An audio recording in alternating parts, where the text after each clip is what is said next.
Hi, I'm CQ the Watch Guy, your partner in collecting time, and today I want to recap some of my favorite watch releases so far in 2025.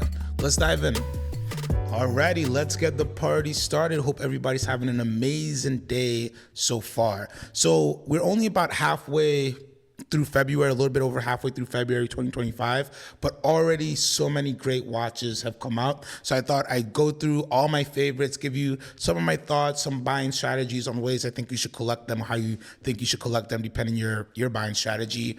And yeah, I wanted to just do this now because more watches are going to come out as you go on, and then Watches and Wonders will happen, and everything that's released so far will pretty much be drowned out by the new releases by many of these same brands that have released so far. So I said, let's give the people what they want and tell them what I think about some of these new releases so far. All right, so now we're going to start off with a very interesting piece, the new Black Bay Chrono in Flamingo Blue. Yeah, it took me a while to figure out what I want to think about this watch, what my thoughts were to think about this watch. Big Tudor fan.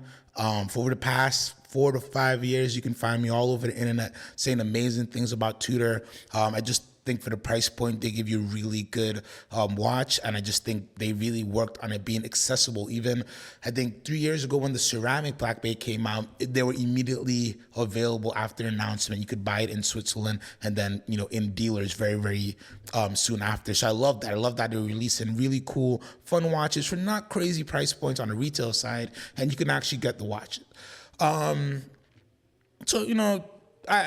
I've been loving it, and then the market's been kind of going down, which everything's going down in secondary markets, so I loved it even more.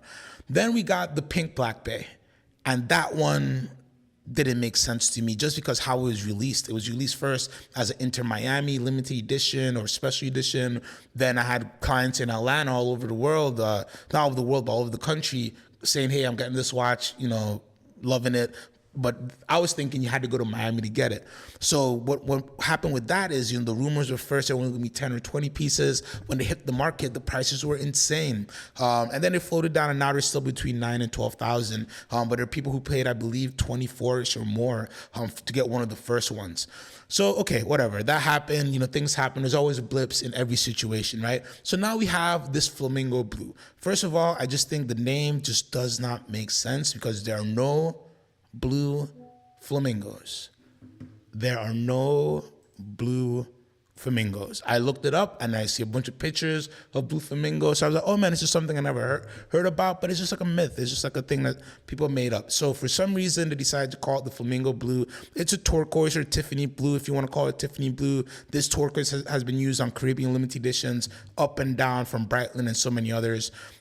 It's a beautiful blue. It's a turquoise blue. I don't get the flamingo blue thing because it's not, I don't understand the tie-in, to be honest. It'd be nice if this was a Miami boutique edition or something like that, and that'd have made a little bit more sense to me. Anyways, let's just go to the watch. Beautiful watch. Nice blue chronograph. I'm a big fan of this chronograph. It's basically the BO1 movement from Breitling. A modified BO1 movement had a much more accessible price than what you get if you buy a chronomat. So I always love that about this watch. Looks good on the bracelet. Where I get a little weird is the pricing. $58.75. I'm not the worst at it. They've been slowly increasing the pricing of the Chronos. I would love the Chronos to stay around $52.50 on a bracelet. I think that's a really good price point. But that's not the point here. The point is, look at the market for this right now. Like, we just had the situation with the pink. We saw the pink float down, and look at what people are doing with the turquoise blue. Somebody, 23,558, the highest in the U.S., is 18,725. Please don't pay this price for this watch. Beautiful watch, but Tudor has shown us that, I don't know if there is a true exclusivity there. So, I'm somebody who sometimes advise you to jump in on the high side of watches. I think, if I really strongly believe there's no real chance of getting it at retail or at a better price going down. But when it's a brand like Tudor, and this isn't a numbered limited edition, I'm pretty sure, this is going to just float down month by month. So unless you really need to get this watch for whatever reason, I wouldn't pay this price for it. At retail, I like it. I think it's fun. I think it's a colorful watch. I do think you'll wear it. Let's keep it moving so I just don't do a Tudor bashing episode. Whew, look at this watch. Oh my gosh. So I went from Tudor to this amazing Hublot. the Magic, are they called the Magic Ceramic Big Bang? I'm not sure the exact name of it. It's a Hublot Big Bang Unico with a Magic Ceramic bezel. Now you're looking at this watch, you're looking at me, and you're saying like, this guy is crazy, right? And this is actually a quite revolutionary watch. Forget the aesthetics. Forget that the aesthetic doesn't appeal to you. Forget that it looks like some type of stingray or eel or shark or something like that. What's important here is this is one of the first times, they say the first, I want to say one of the first because there's always somebody else who's done something similar, but this is one of the first times where bi-colored, multicolored ceramic has been produced, where it's not a coating, it's not like a surface treatment. If you were to slice that ceramic in half, those blue circles will go straight down through. And that is insanely hard to do. The most common multicolored bezel that you're gonna think about is gonna be the Rolex Pepsi GMT, which is red and blue. Rolex is public in saying how they make that is they start with one color and then they treat the other side to get it, because they do not know, and it's so hard to make multicolored at the same time. The AP has something that they just released, not in a production model, that's kind of a camouflage, that's similar, but this is which is more of a random pattern on that one. But this is insane because they meant to make it look like this. And even when you read this awesome monochrome article here, they're telling you, hey, we could have made it without the white borders. You could have made tight circles. We tried so many different things. They decided on this for whatever reason, but I'm just excited for the future. And for all the things we say about Hublot, and maybe you love them, maybe you don't love them, maybe you hate them, you can't hate on the money they spend on research and development to make very unique pieces and bring them to the market. You can only complain on what happens on the secondary market. You can complain on some of the older stuff that are editor-based and you don't like that, but you can never say they're not pushing, they're not trying, they're not, working to earn your money. What I love about Hublot so much, and I don't love all of their models, there's a few models I think that are great pieces, but I love that they keep trying. I love that they're not just taking people's money and not trying something. You may not like the Nespresso Hublot, but they did it and it actually looks kind of cool. It's a cool green. You may not like the Bitcoin Hublot. You may not like all the crazy Hublots, but they keep trying. They keep perfecting things. And amazing pieces like this that visually you're like, oh, I don't like this. One day there will be an insanely full multicolored Hublot piece that you're gonna be like, oh wow, that was sick. And nobody else is gonna be able to do it and at least not charge you too crazy. So this is why I wanna talk about this watch. I just think this is a revolutionary use of ceramic. I do not suggest you buy this at retail, but maybe if you like the colors or whatever, you can pick it up secondary market, but still a very, very important watch to be produced. So kudos to Hublot, still keep it on. All right, let's keep it going. So I've been talking about Raymond Weil a lot. They're one of my favorite independents. I forgot they were independent, and but I loved them for a long time. They always really, to me, made really good, well-priced watches. Nothing too crazy. Some special editions were nice, but with the Millesime collection, they really hit the ball out of the park. These are all just under $2,000. There's a bunch of cool variations. This one is for Shellman. Which is a retailer in Japan, I believe. Look at this beautiful gold two-tone champagne dial. This is just an amazing watch. This is something where if you're in the country of Japan, you can get it. I would run and try to grab this watch. Look at the Brigade 12 up there. I just think for the price point, this is amazing. And the secondary market, maybe you see these for $2,200, $2,300. I'll pay that for this watch. It's a nice automatic. It's clean. It's classy. It does everything I want. What I want it to do the most, it does perfectly. It's different. It's different than everything else that I have in my collection. It's a Raymond Weil that doesn't look like many other Raymond Weils before it. To me, this is a win, and I love this. I'm a big fan of that kind of white grape, champagne, Chardonnay color. I just really, really enjoy it. Very, very good execution here. I just want to see if they give us a price. Yeah, 300,000 yen, which is around 1950. 30-piece limited edition, so it'll be a little bit tough to get, but I like it. If you see it pop up, I think you snag it. Here's another cool Millesime from Raymond Weil. This one is the Burgundy for Chinese New Year, the year of the snake. And I just want to talk about it because it looks beautiful. Again, these are watches you're probably not going to get if you're not in the market. You're not like with a dealer who has a very good account with Raymond Weil. But Probably will see these on Chrono 24. Probably will see these on eBay, throughout the coming year, maybe next year. And these are just, I like to show people models to keep in their head, because sometimes these pop up at a great deal from a private seller or from someplace at 1916 or wherever, where you can just get a really good deal and you forget about them because, this is being released for the Chinese New Year, the year of the snake. Next year will be a new watch. So this just kind of gets hidden, but still a great gem to collect. That's a beautiful watch. That's a gorgeous, gorgeous watch. All right, let's keep it going. All right, with our friends Moser. So they've introduced a new Moser & Pioneer Tourbillon Burgundy. And this is a beautiful watch. If you know me and you watch the last episode, you know my only complaint about this watch. But let's talk about the things I love about this watch. 18 karat rose gold, beautiful, beautiful deep burgundy fumé dial, where you have this a deep wine red and goes into a little bit of a shimmery, wine in the sunlight. You could say in the center, gorgeous, that just goes really well with this rose gold case. What I love about the Pioneer case as well, polished bezeled with brushed or satin finish lugs, gives you really nice texture and just really appealing aesthetics. And you got a big old tourbillon in the middle. They do a nice big tourbillon that I like as well. And what I love about Moser pieces, they're very robust. You're meant to wear them and enjoy them. They're not meant to be desk queens or safe queens or to be delicate with at all. Look at that beautiful movement. Gorgeous. Gorgeous, gorgeous, gorgeous. Everything about this watch is a win, except you got to take it off this rubber strap. I don't know what it is. This watch is $65,900. This watch is a gorgeous watch, but at $66,000, I need another strap with my watch. I need a beautiful green suede, this same color, but just give me a leather with some texture and throw in the rubber strap, right? Because we all know what the cost on rubber straps are. And not to say it's not a bad rubber strap, but this watch is just so gorgeous that I would just feel like you could put, and they've done so many great straps as well. That's why I'm hard on them. I'm hard on Moser with the straps, because they've done so many great unique kudo straps and so many other things I can't think of right now. That when I see, for some reason, the Pioneer case, just because yes, it is a sport watch, they put these rubbers on it, and I just would love. Look how gorgeous this watch is.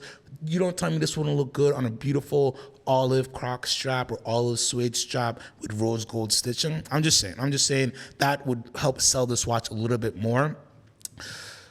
Should you buy this watch? Yes, I think if you're a Moser fan, you buy it. I would try to get a little bit of a price consideration depending where you're buying it from, just because we know how they perform on the secondary market. But this would be a great piece to pick up on the secondary market when you see it as well. I think Moser just has a lot of legs. They're great watches. I don't think the brand is going anywhere anytime soon. And to me, it's more about finding the Moser you like and then jump on it. You're going to enjoy it. You get into the Moser communities, meet the people. They're really, really, really, really good folks over there. So let's keep it moving on with a beautiful Richard Mille RM 1602 automatic extra flat. These are interesting. These are very, very interesting to me. I like RM16s. I like RMs that don't look like normal RMs. I love a dizzy hands. I love a square piece here. The movement is insane. Do I have another picture of the movement? I thought I did. Look at this movement. This thing is insane. It's an insane movement, and it's an insane movement. Let's just get down to it. I think these are overpriced, to be honest with you. Retail on this one is around $135. Retail on the terracotta is around $156. These are beautiful watches. These are Richard Mille. This is terracotta and TPT, which is amazing material. Everything here is amazing. But at $153, man. Heavy. Like I wouldn't be able, a client asked me about this. I don't, if you love it, buy it. That's rule number one. Your money, buy what you love. If you love it, buy it. I just think for a time only piece, I know there's a lot of engineering going on here. I know this is insane. This is insane. This is the movement, architecture, and everything is just insane. It's beautiful. But I just think 153 is a lot, man. I know, this is not the market where, Richard Mille is not the brand that I sell the most, and it's always a brand that I've been a little bit critical of, just because some of the consumers of it, I think, just collect it just for pure investment value. I do appreciate the watches, and I would wear a white bubble all day. I would wear Johann Blake all day. Many RMs I would wear, give me a baby and a doll, but I think on retail prices, we got to really ask ourselves, for 153, you could get a lot. You could get a lot of other watches out there. And this is one of the brands where, you got to love it. You got to love it if you're going to pull the trigger. I think this is amazing. I think this is ingenious. Not for everybody. I love what's going on there. But 153, I'm a traditionalist, and I just want some hand finishing. I just want a lot of that going. I know this is all about the minimalist, brutalism, architecture feel, and the watch does look good. But again, for 135, you comment below. For 135 or 153, what watches would you prefer to have in your collection? No hate, just I'm genuinely curious of how I should feel about certain pieces, certain price point. I do think this is a really cool watch, platinum rotor. Like, I love everything about this watch. I love the feel, I love the look, love the vibe. But at 153, man, I don't know. I sound like an old guy, but I want a tourbillon. I want something spinning. Anyways, let's keep it on moving. We got a beautiful IWC Pilot Mark 20 Mercedes AMG-Petronas Team limited edition or special edition. I don't know how limited it's going to be. And I think this is a cool watch. I love all the AMG-Petronas IWC collaboration pieces. My favorite being the Total Wolf Perpetual Calendar with the tinted sapphire dial, which is chef's kiss, amazing. Probably my top 5 perpetual calendars, and that's very hard for me to say, but it is top 5 perpetual calendars in my opinion, especially if you have a larger wrist. Really, really cool watch. Anyways, let's talk about this piece. I just love the colors. This vivid aqua, turquoise, whatever you want to call it, that Petronas uses, AMG Petronas uses. It's just a really beautiful color that just goes well with black. It goes well with steel. So I think this watch is a win.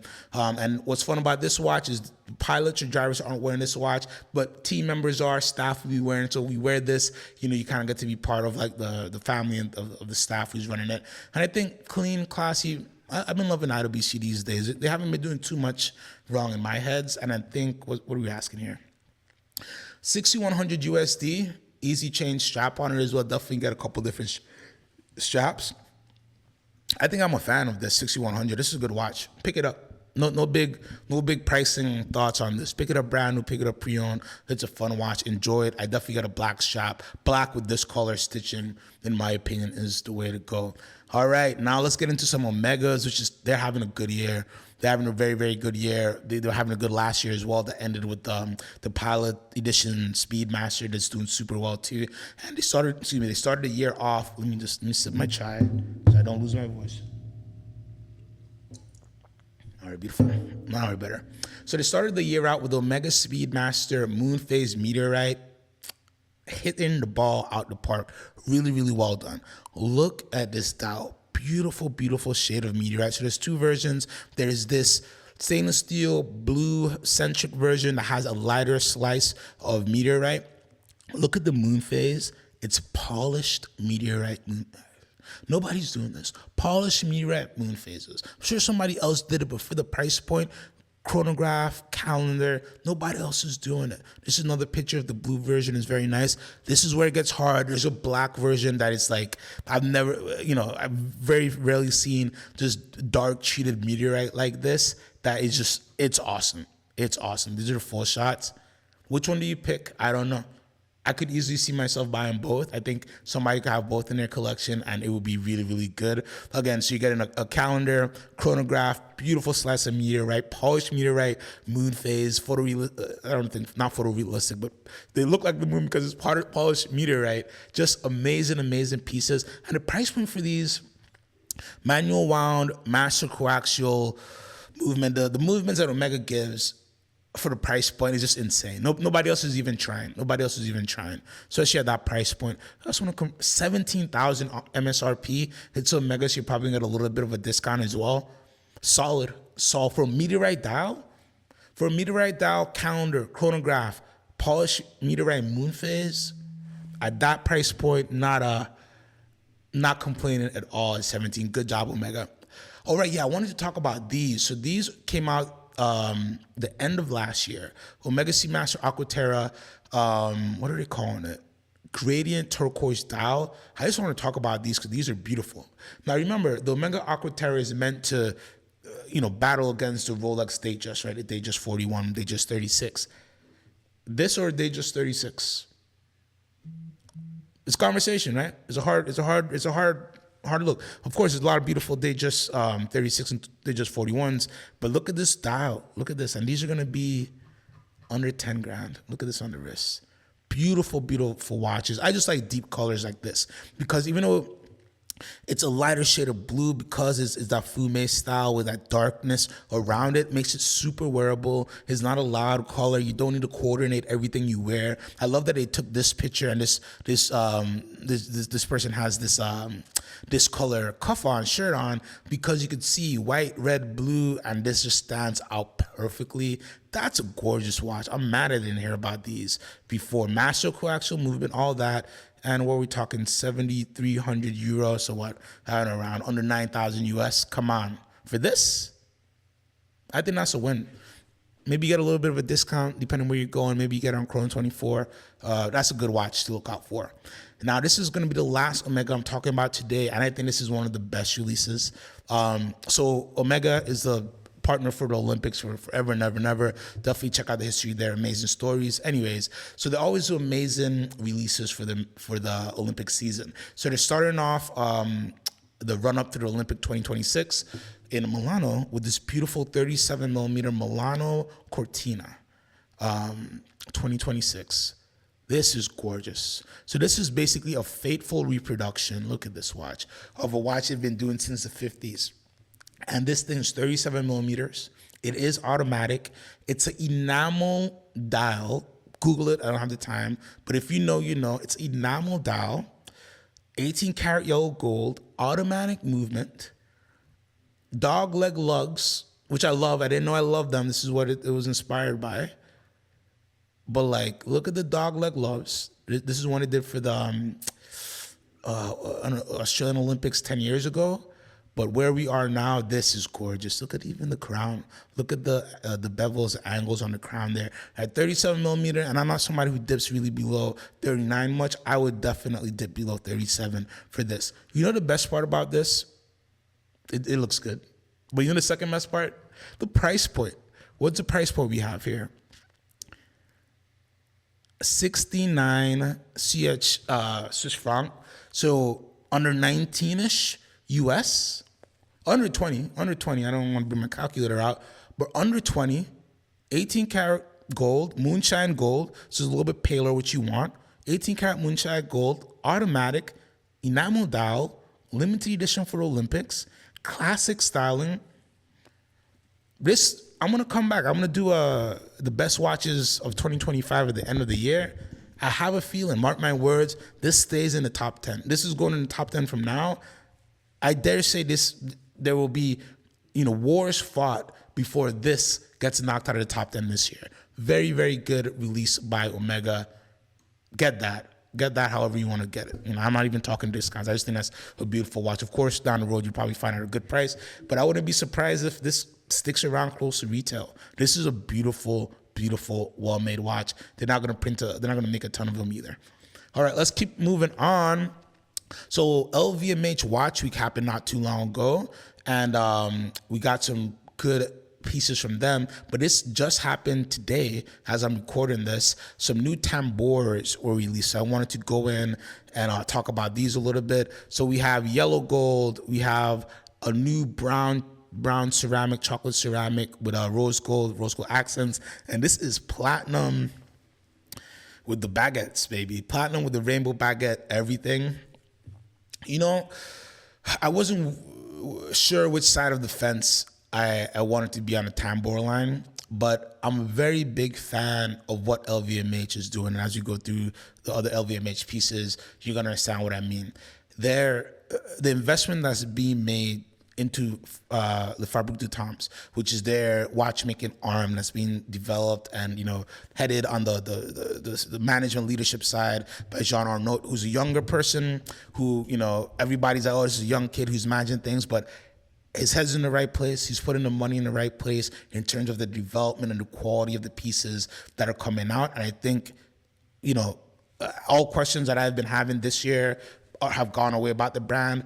Retail pricing is where, we're going to go back and forth. But I think if somebody who's buying Louis Vuitton pieces, in my opinion, if you're collecting Louis Vuitton, watches of this caliber, you're also somebody who's collecting Louis Vuitton lifestyle things as well. So, you know, bags and things for your lady, clothing and things for yourself. So this is, when I'm looking at them, I have to look at it from that package. You're not just buying the watches, you're buying the lifestyle. So the people who are buying these pieces probably also have LV everything, and buying these pieces will also elevate you in the profile to get other special LV watches and LV items and trunks. And they do so much off catalog things. I was lucky to do an event with them a few years back, and the things that I saw over there, the trunks, the watch rolls, I understand if you have the capital and you fall in love with it, easy to stay and only buy LV stuff. And with the watches, they're investing in that segment as well. So let's go into the Tambour.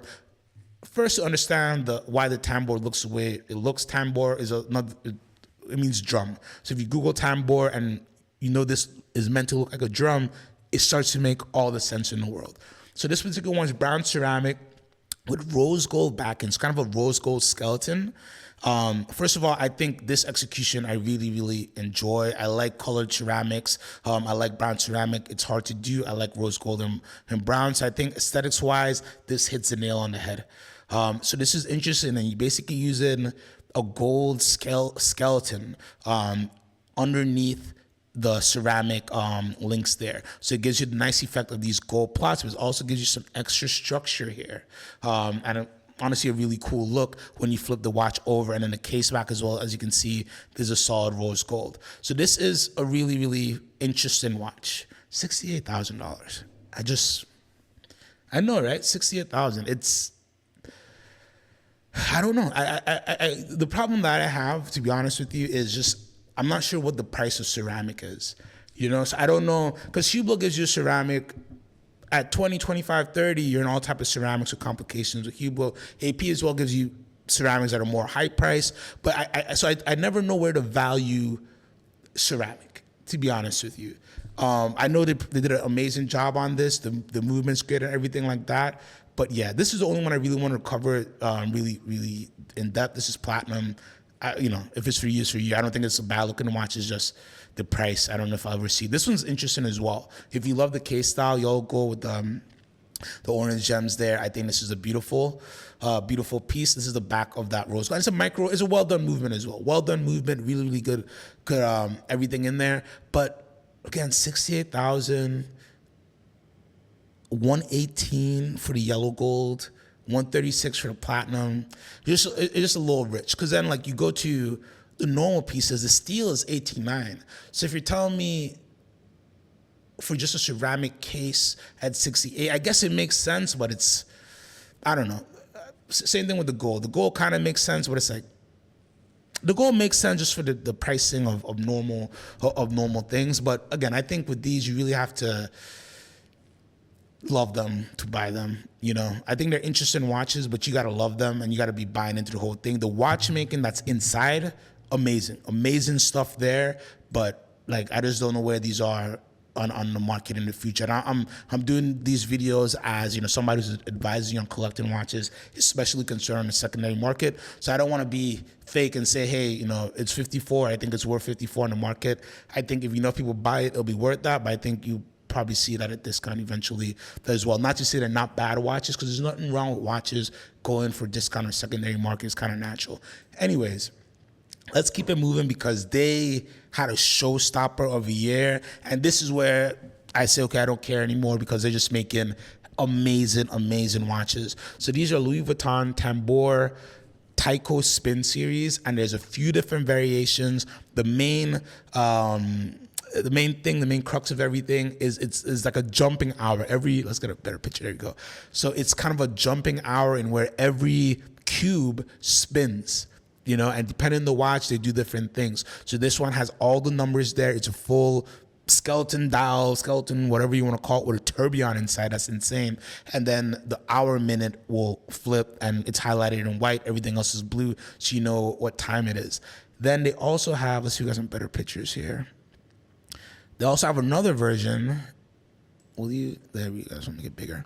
So this is like the most pedestrian version. That's still like 90 grand, but it's clean. I like it. I think it's fun. I think the watchmaking that's going into this is awesome. So basically, this is your hours. This is your minutes, and then the turning over from blue to white when it's that hour. I know you're saying like this is just a parlor trick, but how it's being executed is what's important. They're all giving you parlor tricks. It's who's doing it the right way. It's who's actually, putting your money to work, and they're doing a really good job. This one is with diamonds and baguettes and all type of great things. And this is the skeletonized version, and it really shows off how like insane the movement has to be for all this to work. And it's just like really, really fun to look at. And then this is just too much time, I can't tell the time. And then there's another one. Where is the world timer? There you go. So this is the one that is insane. And like, this is the one that like, if I had the money, I'd cut a check for this. I think this is just so funky. So this is a true world timer, meaning the hours are rotating to correspond with the hours. So you can look at the hours, you can look at the city, and that's gonna be the corresponding time. What they did that I thought was so ingenious, and I'm not sure if other brands have done this before, but they paired two cities that are exactly 12 hours apart. So blue is gonna be for night, and silver is going to be for day, I believe. So in Midway, it's evening time. It's 10 in the evening. In Paris, it's 2200, or it's 10 in the morning, excuse me, and then it'll be 2200 or 10 in the evening at in Paris. And I think that's just an ingenious way, fun way to do a world timer system. And they can switch and they can rotate very easily. Your main hour is going to be this yellow hour here, and this is the minutes. So the legibility is going to be a little bit wonky, but I just love the execution here than what they did. I think it was just a really, really cool piece. Yeah, collecting these, try to find them at auction at a good price. The prices are a little bit all over. Let's see, so 89,500 for the most pedestrian version. The gem sets are 150. The world time starts at 101,000. Flying Tourbillon's 170. But again, this is if you're collecting of high horology pieces, they're putting in the work. So while the numbers sound large for what you're spending, if you understand what's going on in Fabrique du Temps and the amazing pieces that they've been making, worth it. It's worth it. It's worth it. Of course, like I said, if you're buying these retail, I think even to be offered these, you're gonna have to be of a higher level. But if there's one of these that you really fall in love with and you don't have a relationship with somebody LV, create a relationship, and you're buying this, but you're also like helping yourself get into the profile to make sure, I don't know what other goodies you want, but I'm sure there's stuff that you or your significant other might want from them. But like, if you're gonna pay this price, make sure you're getting your full value out of the experience as well, and going to the events and things, in my personal opinion. But I love these. I think these are really, really, really cool. I wanna see these in person. Let's keep it going. So we have this interesting gem. So this is a Tambour Convergence automatic, and it is built as a drag hour. So everybody, when you look at it, it looks like it should be a jump hour piece. It's not a jump hour. The hours are, the hours are here, the minutes are here, and it slowly will glide over time. So these are the mock-ups. I wanted to see like real pictures. So Teddy, over at Teddy Palliser, he has real images, because this is a high polished rose gold case. And if you're somebody who collects watches and plays with precious metal watches and high polished cases, you know that this is a scratch magnet. And already you can see from this just the smudges and scratches that are on it. So I think that's one thing that's a little bit of a negative, but the positive there, this is a great blank canvas to do some amazing engravings. And I think that's what I'd do if I got this. I think this is a great piece. My only thing is that it's high polished. I'd either request for it to be matte finish, or I do engraving. I wouldn't request that. I'd request like a special engraving or like some words or something like that, just to give me some contrast for when the scratches do arrive. But I think this is a beautiful watch. Now you're saying the price, I don't know if I like the price. Nice in-house automatic as well. Look at it on the wrist. This is a good watch. This is a beautiful piece. Would I have loved it was a jump hour? Sure, of course. But you can't have everything. This is what I'm learning. What I like though, the price $33,500, you think it's crazy, but not really in terms of high-end watches. A Carl Chava is $33,000. You know what I mean? So it's in line with a Patek Calatrava. So if you think this is crazy, you got to think that's crazy as well. Nobody's calling a Calatrava crazy, at least yet. But I think these are really good. I would get these at any. I like it at retail. I think these do pretty decent. I think you can have a lot of fun. But I think definitely put engraving on it. I think it's just a great, like, how often do you get a nice, big, high-polished canvas on the front of the watch to do things with? So I think you should really, explore that. I'm sure we'll see someone on Instagram who does some, like, insane engraving work. All right, one more piece from LVMH as we are winding down. We're 35 minutes. Hope you guys are hanging on okay. If you like the long episodes, let me know. I'll keep them coming. And make sure you check out CQTheWatchGuy.com. If you need advice to buy any of these pieces or anything on the market, I'm your partner in collecting time. All right, so the last LVMH piece here is a Daniel Roth extra plat Souscription piece. I think if you watched my last episode, I focused on a few Daniel Roth extra plat pieces. I think they're just amazing, beautiful pieces. The modern interpretation of Roth is interesting. A lot of these, the tourbillons came out first, and now we have the extra plat, which is going to be their time only. Everything so far is Souscription series. I think that's a good way. At first, I was like, why wouldn't you want to make it a little bit more accessible? But this is a brand that they're trying to bring back the right way. And you really can't bring it back by just doing a bunch of commercial releases. It's going to get it's going to get muddied with the secondary market and what's out there, depending on how your distribution method is as well. A lot of people might discount them because they don't know how to sell it. By doing it this way, and I hope soon we get into like a regular production, anybody can walk in type piece, I think this is the right way, because what you're doing is you're stirring up the secondary market. There's still so many of these that you can buy for half this price, is about $35,000, that look great, that are in great condition. A lot of people don't even understand who Daniel Roth is and how important he is to modern independent watchmaking. So you can still find amazing deals. Of course, you start going into the perpetual calendars, the earlier tourbillons and stuff, you're gonna pay quite a buck, but still compared to everything else out there, not too crazy. So I'm a fan of this watch. Love the gold dial, love the finishing here, love the different textures. It just gives you that Brigade vibe that you really want. It's like the Brigade vibe with the double ellipse case. What more you can ask? And you have that numeral, so it's numbered on the dial, which is a tribute to Brigade and early Daniel Roth pieces. And it's just clean, classy, thin piece. Really gives you all you want. This is one of those watches where on a long flight, I just stare at all day, or on a train ride, and I'm just dissecting the different layers of beauty, even though it's just a simple time-only watch. From the lugs to the case, to the dial, to the font, to the color, everything is just perfect. Perfect. I love this watch, as you can tell. On the wrist, it looks beautiful. I just want to look at that beautiful movement there. Amazing stuff. Again, this is being made and produced in, look at that, Fabrique du Temps, which is under LVMH, and they're just doing amazing things. This is great watchmaking. This is great watchmaking being done by a high fashion maison. And there's nothing wrong with that, because they're putting the money in the right places. They could easily, which they've done in the past, just make fashion LV watches, a bunch of different tambours and stuff like that. But he said, no, I want to do it the right way. I want to invest. And you know who buys these pieces?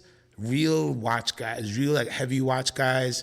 They're buying these pieces. And I think that's good. And it creates a great opportunity for you to get these on the secondary market. Take a little bit of risk and know that if LVMH is pumping this amount of money to it and keep producing really good pieces, it should keep the tent up for the whole market for them. Not saying it's going to be worth 5x, anything like that. Do your own research. But I think you could buy it, enjoy it, and you won't lose too much. Really nice job by LVMH this year. All right, 2 watches to wrap it up.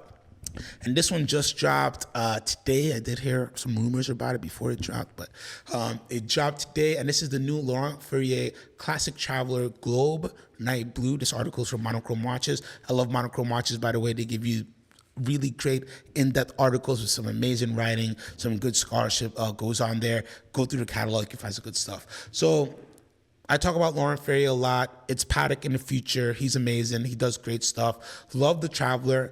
This is a dual time with your triggers there. You can go backwards, forwards all day. And with the Traveler series, he does some beautiful enamel dials. And so what you have here, this is not the best picture, I'll admit, but it's like a deep blue enamel dial showing the world, showing a map of the world. And you know how sometimes you see those images of the world at night and where all the lights are on? This is what he recreated on the dial with these beautiful gold dust placements, mimicking the effect of the world at night and seeing where the lights are on. I just think it's beautiful. I think there you go. This is a little bit of a better picture. And I think that's a gorgeous watch. I think this is fun, great movement, in-house movement from a brand that I think anybody who's looking for high-end pieces with low volume production, I think Laurent Ferrier is where you should be spending your money, especially on the secondary market. They're just great deals right now, and they're very stable from what I'm seeing.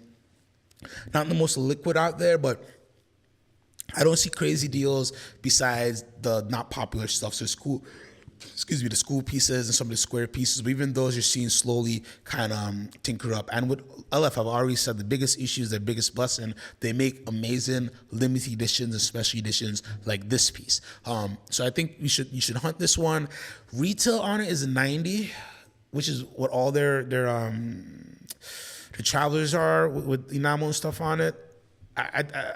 I would love for you to enter into this in the 70s, to be honest with you. I think if you buy it at retail and you have a good relationship with either LF or AD who's valuing your relationship with them, then I'm okay paying it retail. I think if you want to sell this on the market after the hype wears off, this is probably going to be a $60,000 to $70,000 watch. It is very, very beautiful. I think I could see it in the future, though, going close to retail, holding towards retail. But I think right now we're just in a overall softer market. So I wouldn't run out and pay full retail plus tax, which puts you close to 100, when odds are you wait 6 months, you're going to probably see this on a secondary market at a little bit more of an accessible price. I do think this is an amazing watch. Just look at this movement. These are good pictures of the movement. The finishing, these aren't good. Like, I can't explain how good the watch is that Laurent Ferrier is. So don't take me saying don't buy it at retail as a knock on the watch at all. It's not. It's just the facts of the market, and I'm here to give you the facts of the market. If you want somebody to sugarcoat for you, there are many out there. Anyways, a really, really good watch. And our last watch of the day,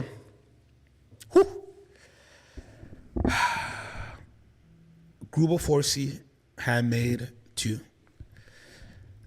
Now, there are many watches that I call unobtainium because of price and availability, and this is there because of price. It's just up there. It's not as crazy as the handmade one, which is close to $1 million, and I've had the pleasure of seeing one and just amazing.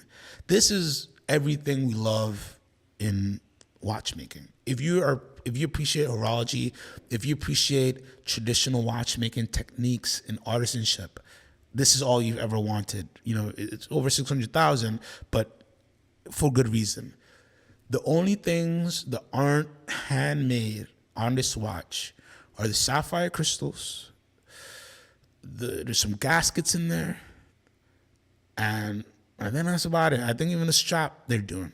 I think there's a few rubies that they didn't make by hand.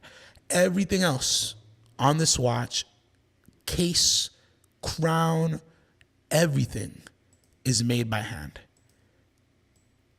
and polished and finished to beyond perfection. Perfection will look at this, and please, my picture's here, and I'm streaming, so the resolution probably isn't the best. Go to monochrome, go to Hodinkee, go to monochrome, go to wherever, get some live pictures. If you're lucky enough, go to Switzerland and see this in person. Perfection looks at these and gets jealous. That's how perfect these watches are. Amazing, amazing, amazing. And what I love about this one, it takes it down a little bit. The original handmade one was a tourbillon, so now you just have a normal watch. It's time only with a power reserve, sub-seconds, hour minutes, beautiful big escapement, power reserve, a conical ruby. I got to go into that and do a little bit of a deeper dive, and just look at that on the wrist. It probably doesn't make sense to a lot of people, but to those who it makes sense to, this is the way. You know, if you have the capital, if you really want something that's special, that is part of what I call the circle of passion, that in that circle, there's three parts. There's a watchmaker who, you know, dedicated his life to producing the watch and learning how to do all the different skills that it takes to produce a watch like this. Many different watchmakers will work on the parts, you know, on a handmade one is over 8,000 hours. I'm sure this will be very, very similar as well. 8,000 man hours to make one of these watches. One person will assemble everything and test and make sure it runs to the proper chronometry standards and things like that. You're getting a piece of that, of somebody's essence, of somebody's hard work and passion for decades and decades of their life to make this watch for you. And they don't know your name. They may never know your name, but they made this watch with all their effort, all their passion, all their know-how for you to wear and enjoy. The second part of that circle is a consultant, sales associate, whatever, like me, who is tasked with helping this watch find the right owner who will appreciate it. And I'm just but a custodian to make sure that this finds the right partner for life, right? And then it's you, the collector. You're the third part. You're the person who's worked so hard to do whatever they had to do to afford to get a piece like this. And when you get it, you get to put your memories, your enjoyment in it. But when you get it, you're not just getting a piece of whatever that was made by CNC and some machine. Nothing wrong with all that, but in this case, we're gonna say they're not getting something that was machine made or done up on a computer. No, you're getting pure watchmaking, artisanship, craftsmanship, and just love, baby. This watch is just love.